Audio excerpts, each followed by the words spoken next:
You're walking through tall grass 100,000 years ago. The sun is setting. You hear something move behind you. You turn around and see two yellow eyes reflecting the last bit of daylight. A cave lion, twice the size of any lion alive today. 700 pounds of muscle, claws, and teeth, and it's looking directly at you. You have no gun, no knife, not even a sharp stick. Your teeth are flat. Your nails are useless. You can't outrun it. You can't outclimb it. You can't fight it. So how are you still here? How did your ancestors survive when everything on Earth was built to kill them? Let's start with what was actually hunting us. In 1924, Raymond Dart discovered a skull in South Africa that changed everything. It belonged to a child, an early human ancestor about 3 years old, and punctured through the eye sockets were two holes perfectly spaced to match the canine teeth of a leopard. This child was prey, not a tragic accident. Prey. For millions of years, humans weren't hunters. We were hunted, and the predators we faced weren't just dangerous.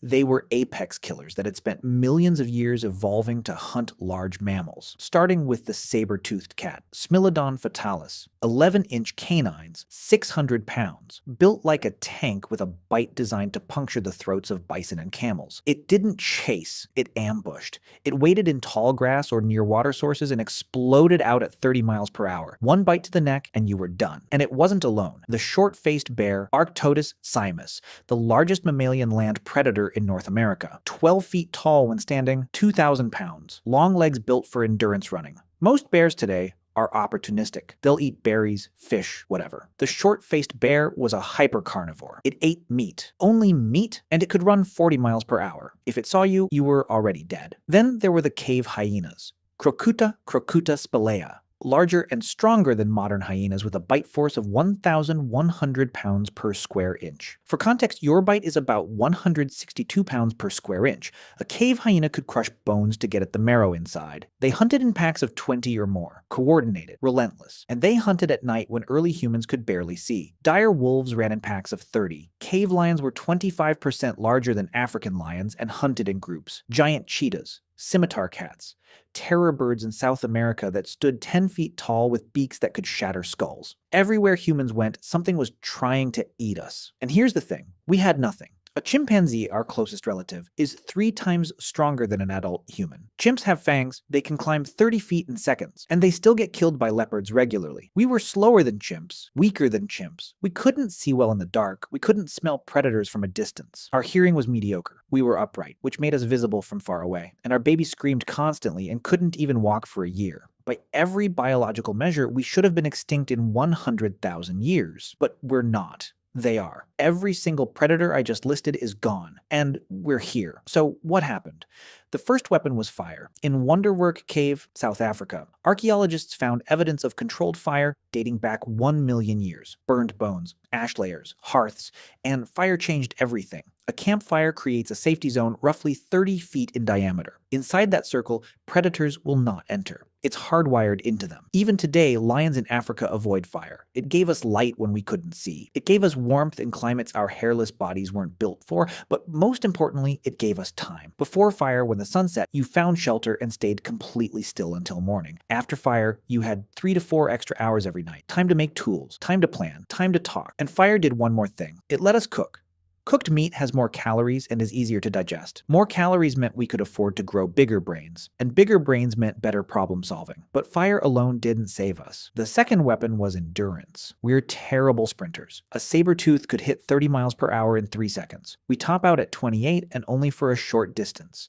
But here's what no other predator could do. Run for hours. We have something called persistence hunting. You don't chase an animal at full speed, you track it at a jog, just fast enough to keep it moving. You follow it for 3, 4, 6 hours. The animal runs, stops, overheats, runs again. It can't sweat like we can. It can't cool down while moving. Eventually, it collapses from heat stroke, and you walk up and kill it with a rock. Humans are the only species on Earth that can do this. This endurance is what drove our hunt and secured our survival. The third weapon was pattern recognition. Human brains evolved to see patterns everywhere. Broken twigs means something walked here. Disturbed dirt means something dug here. The shape of tracks tells you what animal, how big, how long ago. We started tracking predators the same way we tracked prey. We learned their schedules. Saber-tooths hunt near water at dusk. Cave lions avoid fire. Short-faced bears are solitary and territorial. We observed, we remembered, we taught each other. And every generation that knowledge compounded. But the real weapon, the one that actually saved us, was each other. In 2001, archaeologists found a skeleton in Dmanisi, Georgia, dating back 1.8 million years. It belonged to an old human ancestor who had lost all their teeth years before they died. No teeth means you can't chew meat, can't process raw food. This person survived for years after losing their teeth. Someone was feeding them, chewing food for them, or cooking it soft enough to eat. No predator does this. A lion with no teeth dies. A human with no teeth gets taken care of. In Shanidar Cave, Iraq, researchers found a Neanderthal skeleton from 60,000 years ago. He had a healed broken arm, was blind in one eye, and had severe arthritis. He lived to about 40 years old. He couldn't hunt, couldn't fight, but his group kept him alive anyway. This is what separated us. We didn't just cooperate, we cared. And we didn't just hunt in groups, we strategized. Wolves hunt in packs, but it's instinct. Humans hunt in packs with roles. You drive the animal toward the cliff, you wait at the bottom with spears, you cut off the escape route. We used language to communicate complex plans. We threw spears from a distance, something no predator could defend against. 5 humans with spears and a plan could kill a saber-tooth. And we did. Around 400,000 years ago, the Schöningen spears were crafted in Germany. Wooden throwing spears, aerodynamic, balanced, designed to kill from 30 feet away. We stopped running. We started hunting. And then, around 50,000 years ago, something shifted. Humans migrated out of Africa into Europe, Asia, Australia,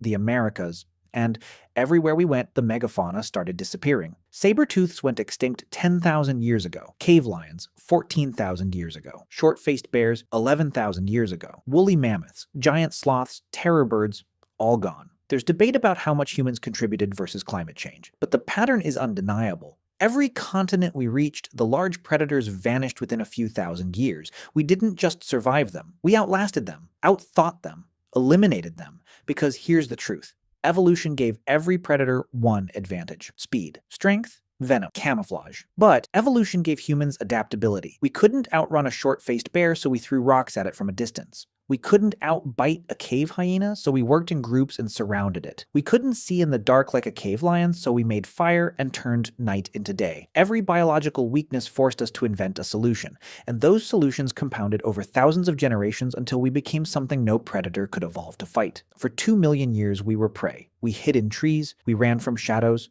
we lost children to leopards and couldn't do anything but grieve. But we had one thing no predator had. We could learn from our mistakes and teach the next generation not to make them. And over time, that was enough.